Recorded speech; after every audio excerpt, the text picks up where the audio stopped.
Well, we know the largest price increase and major portion of inflation numbers are the current gas prices. We topped $5 a gallon this weekend, and it looks like we're headed right into Trump's prediction of gas being at $6 or $7 a gallon shortly if you voted in Joe. Well, the doddering old fool currently occupying the White House is continuing to get feisty over being blamed for the current situation of gas prices. So, of course, he lashed out at reporters last week. When he was asked by a reporter if his administration plans to go after oil companies' profits, Biden launched into a verbal attack on Exxon, one of the largest oil producers in the world. Biden yelled, "Why don't you tell them what Exxon profits were this quarter?" Biden advised the reporter, "Exxon made more money than God this year." What's the matter, Joe? Now that there's a war in Ukraine, your boy Hunter isn't getting his salary and you aren't getting your kickback anymore? Come on, big guy, stop it. Of course, Exxon stepped up stepped up and objected to several of the president's accusations.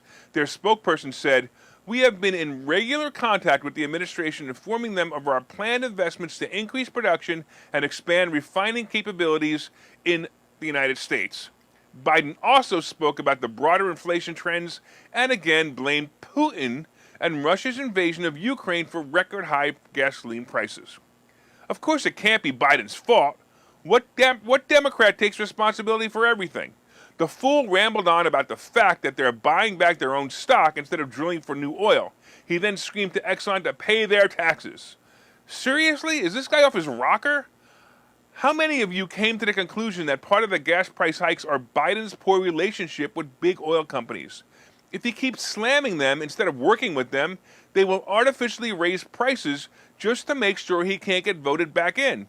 Hey, Biden, shut the F up and work with these guys instead of making them your enemy.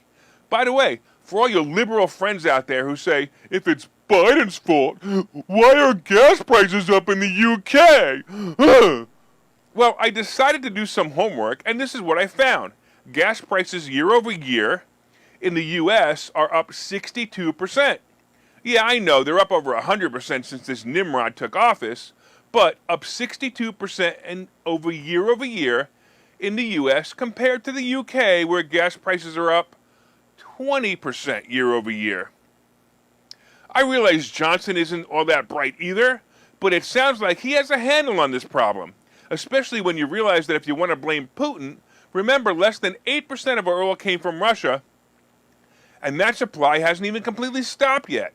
So why the 62% increase, Joe? It must be something you are doing or not doing. Open the pipeline to Canada and stop overcharging for drilling permits in the U.S., and these are simple solutions.